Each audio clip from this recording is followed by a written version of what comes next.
Sari mendesah penuh kepasrahan. Kuhirup dalam-dalam aroma di lehernya. Yang tercium malah bau anyir.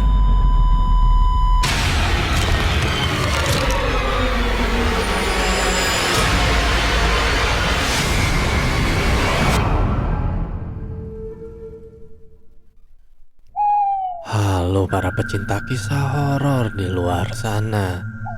Berjumpa kembali dengan saya, kurator dari kanal Suarna Lokaya.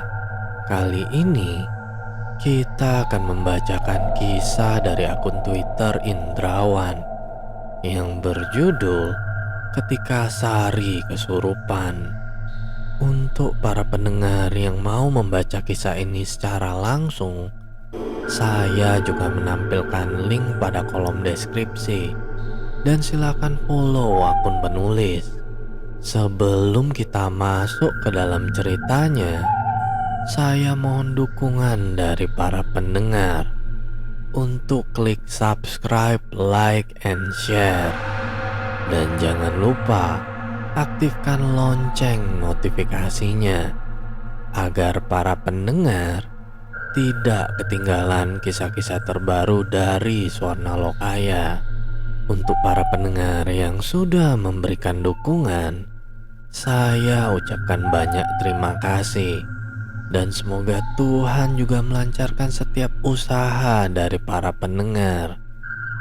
Mari kita mulai tenggelam dalam kisah ini. Kisah dimulai. Malam telah larut saat aku berjalan pulang ke rumah dengan mengendarai Vespa biruku. Rintik-rintik kecil masih membasahi langit, sisa dari hujan deras yang mengguyur beberapa saat yang lalu. Karena hujan tadi, terpaksa aku pulang pada jam nyaris tengah malam begini. Sore tadi aku mendapat SMS dari Burhan, salah satu temanku, untuk berkumpul di rumahnya malam ini. Katanya ada rapat penting menjelang pemilihan lurah yang akan digelar bulan depan. Rapatnya berlangsung lama dan terlalu banyak ngalor ngidul. Padahal aku tak bisa kalau sampai pulangnya nanti kelewat malam. Sari, istriku, tengah hamil tua. Usia kehamilannya sudah hampir di penghujung bulan yang ke-8. Terlalu riskan kalau ia harus kutinggal lama-lama. Namun sayangnya, ketika aku hendak izin undur diri, tahu-tahu hujan tumpah dari langit begitu derasnya. Dengan hati terpaksa, aku pun kembali duduk di tempat sambil mengikuti jalannya rapat yang membosankan tersebut. Sampai hujannya menyisakan gerimis, buru-buru aku segera cabut meninggalkan rumah temanku itu. Kubelokkan stang motor memasuki suatu gang. Gang ini merupakan jalur pintas yang menghubungkan jalan besar menuju ke arah komplek rumahku. Lebar jalannya tak begitu luas, tapi masih bisa dilewati karena semennya lumayan mulus. Rumah-rumah warga yang sederhana berjejer di sepanjang gang, dan di tiap beberapa titik terdapat penerangan jalan. Rumah-rumah tadi berdiri menghadap ke sebuah parit kecil yang mengalir mengikuti alur gang tersebut. Biasanya warga di situ menggunakan parit ini untuk keperluan sehari-hari mereka, seperti mandi ataupun mencuci. Airnya pun cukup bersih. Di pinggir paritnya dibangun beberapa steher untuk memudahkan warga bila hendak beraktivitas di sana. Suasana gang begitu sepi dan lenggang saat aku hendak melintas. Maklum saja, di jam segini siapa juga yang mau keluyuran di luar rumah, pikirku. Tapi mataku menangkap sesuatu di depan sana. Sambil berjalan pelan-pelan, kuperhatikan dengan seksama apa yang kulihat barusan. Tapi bukan sesuatu. Lebih tepatnya ada seseorang. Seseorang yang sepertinya sedang nongkrong pada steher di pinggiran parit. Makin dekat jarakku dengannya, semakin jelas pula bentuk orang ini. Posisinya tengah jongkok menghadap ke arah parit. Jadi, yang kelihatan hanya bagian belakangnya saja. Rambutnya yang memutih terurai berantakan. Tubuhnya juga kurus dan agak kecil. Sosok tersebut mengenakan kemben seperti hendak mandi. Memang aku tak bisa melihat wajahnya, tapi aku memastikan jika sosok ini adalah seorang nenek yang berusia terlalu lanjut. Tapi nenek-nenek gila mana yang nekat mandi pada tengah malam buta begini, di tengah hawa dingin seperti sekarang? Setan, gumamku. Agak panik saat menyadari sosok yang kulihat barusan bukan manusia asli. Begitu aku melewatinya, tiba-tiba saja tercium olehku semerbak bau anyir yang begitu pekat. Baunya terlalu pahit di hidung. Aku meludah ke sebelah kiri untuk mengurangi rasa mual di perutku. Dasar setan alas! Aku memaki. Aroma tak enak masih tercium. Padahal jarak antara aku dan si nenek tadi sudah agak berjauhan. Ketika aku menoleh ke tempat dia jongkok tadi, sosoknya telah menghilang. Aku sedikit lega, walaupun sempat timbul rasa panik tadinya. Setidaknya aku masih bisa menguasai ketakutanku saat menyaksikan penampakan setan barusan.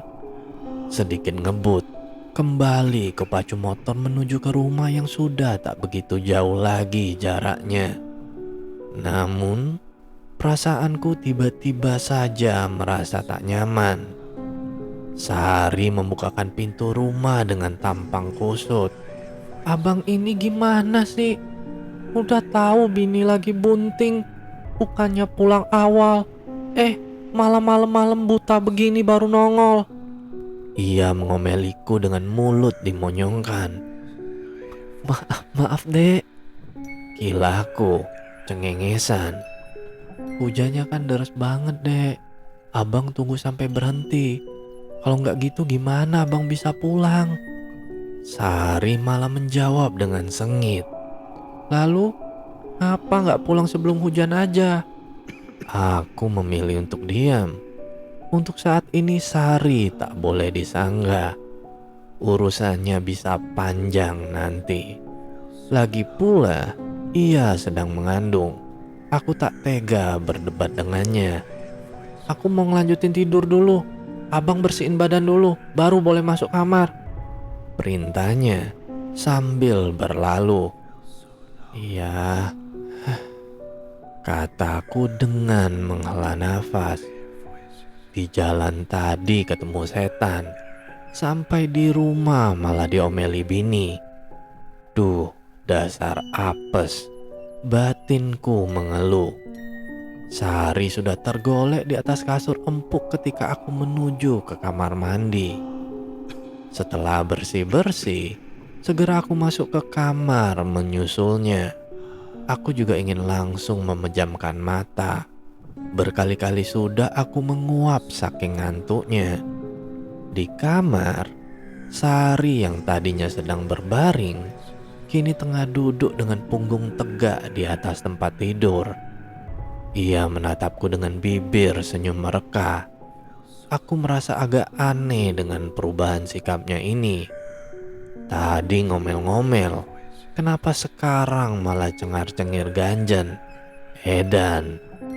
Bang, sini deh bang. Sari memanggilku dengan penuh semangat. Ada apaan sih? Tanyaku sambil mendekat. Cepat-cepat ia merangkulku saat aku sudah berada di sampingnya. Senyumnya makin melebar. Tapi senyuman itu lain, terkesan agak nakal dan seperti menginginkan sesuatu. Aku jadi bingung. "Bang, sadar nggak?" tanya Sari. "Sadar apa?" balasku padanya. Jari-jarinya dimainkan ke bagian pundakku. "Kita kan udah lama nggak begituan, Bang," katanya dengan nada manja. Aku mengernyitkan dahi, masih tak mengerti. "Maksudnya gimana? Nggak paham ah," tukasku. "Ih, abang," bentak Sari, mukanya merengut. "Masa nggak paham sih? Itu loh."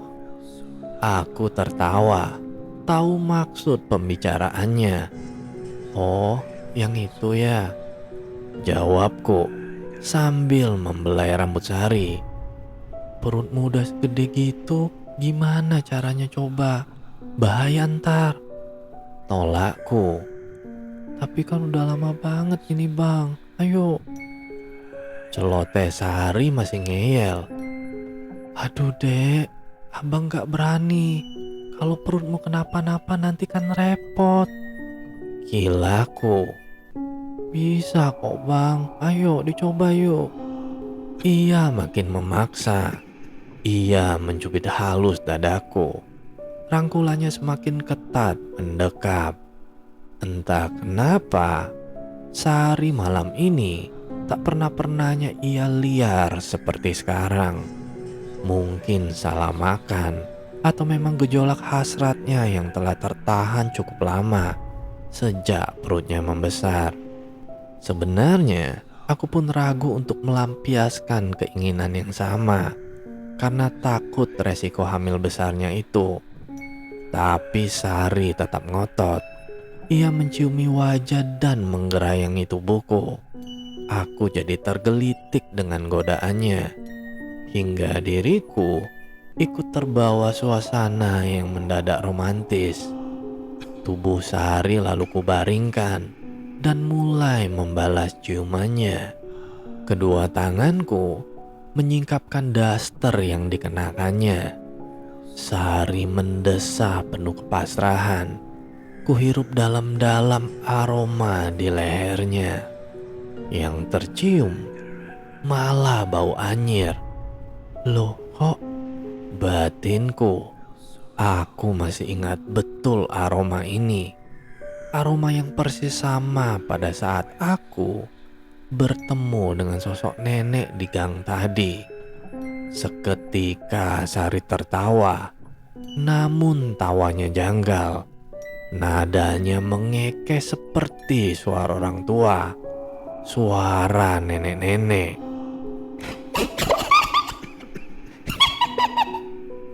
Aku terkejut. Otomatis kuhentikan aktivitasku di atas tubuhnya. Kutatap Sari lekat-lekat. Ekspresinya pun jadi menakutkan. Rambutnya juga acak-acakan. Matanya mendelik melotot menatapku.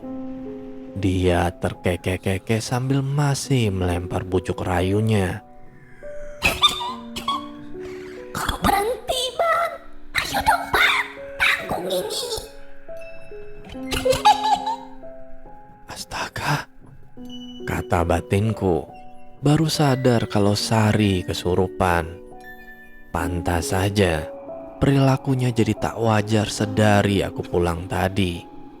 Melihat gelagatnya, kemungkinan ia dirasuki oleh nenek-nenek setan yang kutemui sedang nongkrong di parit pada gang tersebut. "Sadar dek, sadar, istighfar," seruku padanya. Tetap saja Sari masih berusaha mencumbuku, tapi gerakannya semakin kasar. Bukan hanya hendak merangkul, tapi tangannya juga mencakar dan bahkan menjambak rambutku. Wajahku jadi sedikit terluka karena keberingasannya. Ayo dong bang, lanjutin mainnya. Ucap Sari semakin ngawur. Aku benar-benar cemas dengan kondisi perut Sari. Gerak badannya yang terlalu liar bisa berakibat buruk pada bayi yang dikandungnya. Di tengah kesakitan, untungnya aku masih dapat berpikir jernih dan cepat. Setelah susah payah berusaha lepas dari cengkraman Sari, dengan gesit aku berlari keluar dari rumah untuk mencari pertolongan terdekat. Tujuanku adalah kediaman Pak Tholib yang lokasinya hanya berjarak beberapa rumah dari tempat tinggalku. Pak Tholib ini seorang ahli pijat terapi. Konon, di masa mudanya beliau pernah mempelajari semacam ilmu putih. Tetapi, di usianya sekarang yang mulai uzur, beliau pensiun menekuni ilmu-ilmu tersebut.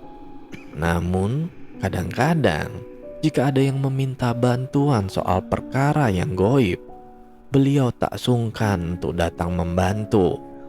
Dengan agak keras, ku gedor pintu rumah Pak Tholib. Sebentar saja, ia telah muncul dari dalam rumah. Syukur, ia belum tidur.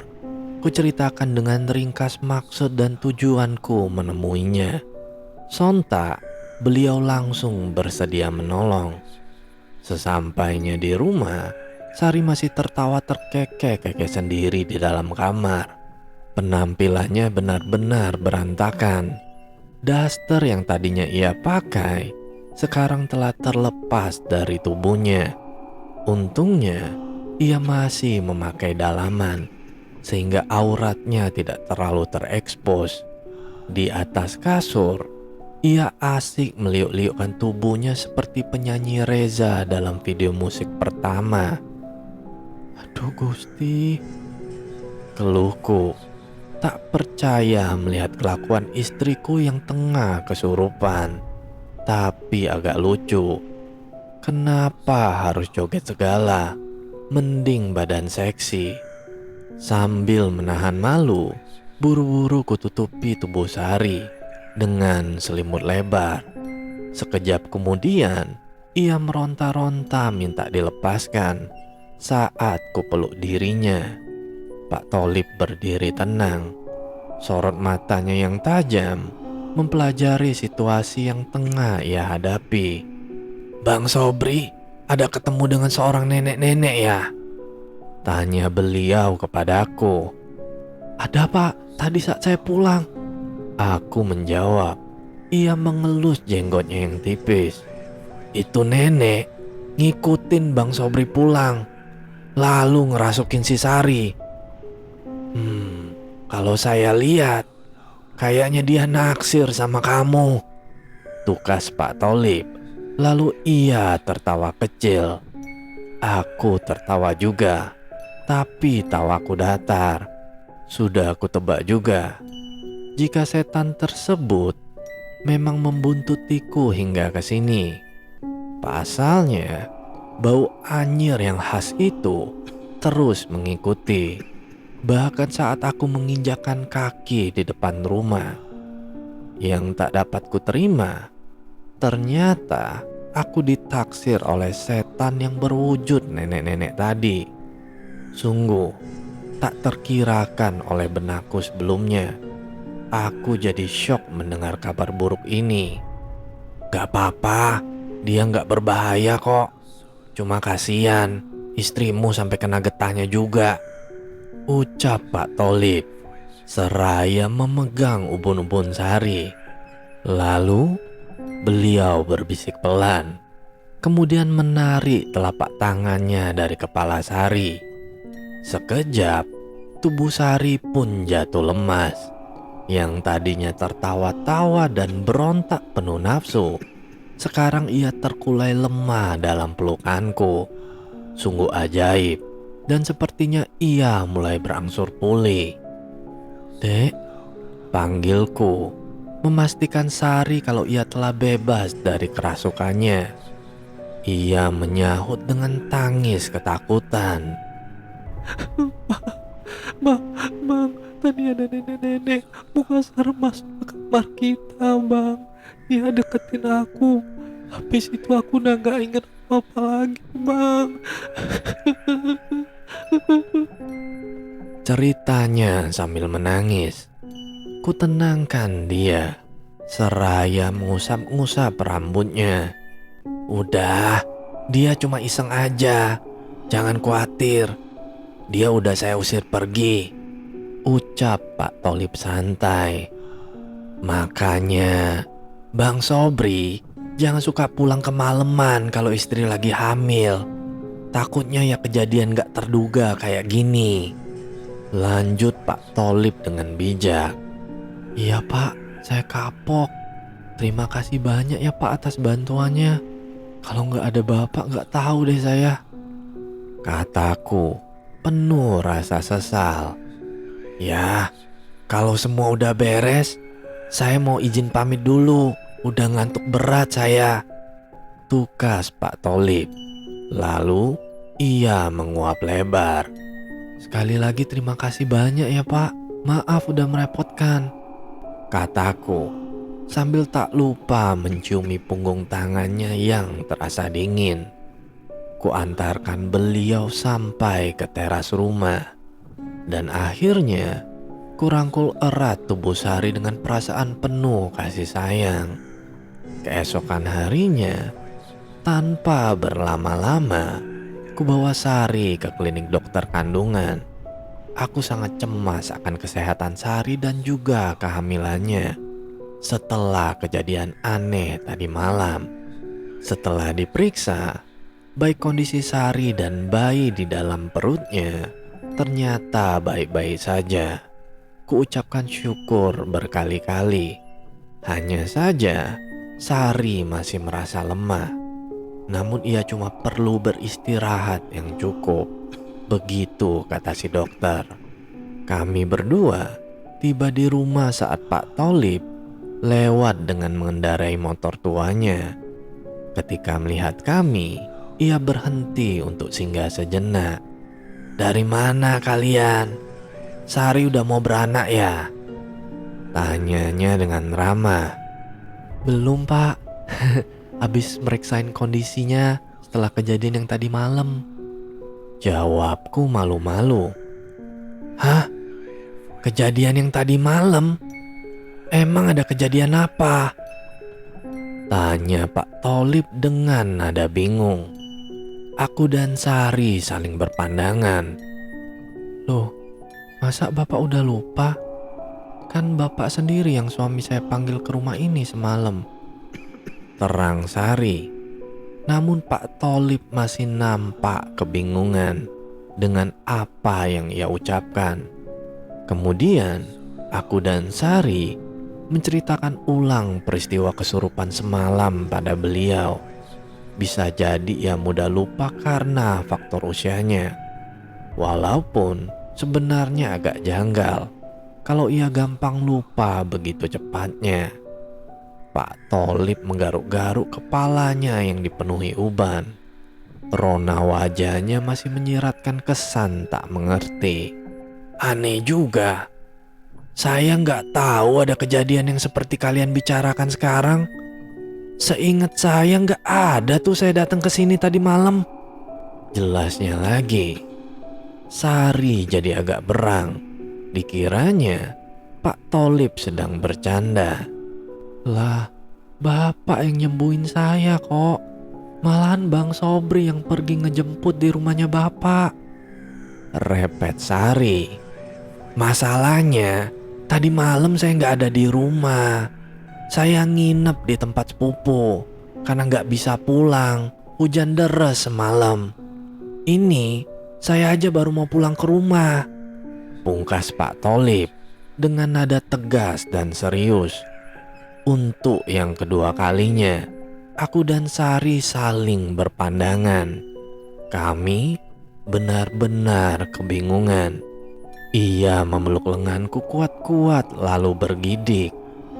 Kalau bukan Pak Tolip, jadi siapa dong Bang yang datang ke rumah kita semalam? Bisik Sari dengan suara bergetar. Lidahku keluh. Aku terdiam membisu. Tak tahu Entah harus menjawab apa. Selesai. Halo para pendengar, jika para pendengar suka dengan kisah ini, silakan tinggalkan komentar di kolom komentar. Dan bagi para pendengar yang mau kisahnya dibawakan, silakan kirimkan ceritanya ke email suwarna.lokaya@gmail.com. Baiklah, cukup sekian kisah horor kali ini. Semoga para pendengar beserta keluarga sehat selalu. Dan sampai bertemu lagi dengan kisah horor berikutnya. Tentu saja di kanal Suwarna Lokaya. Bye.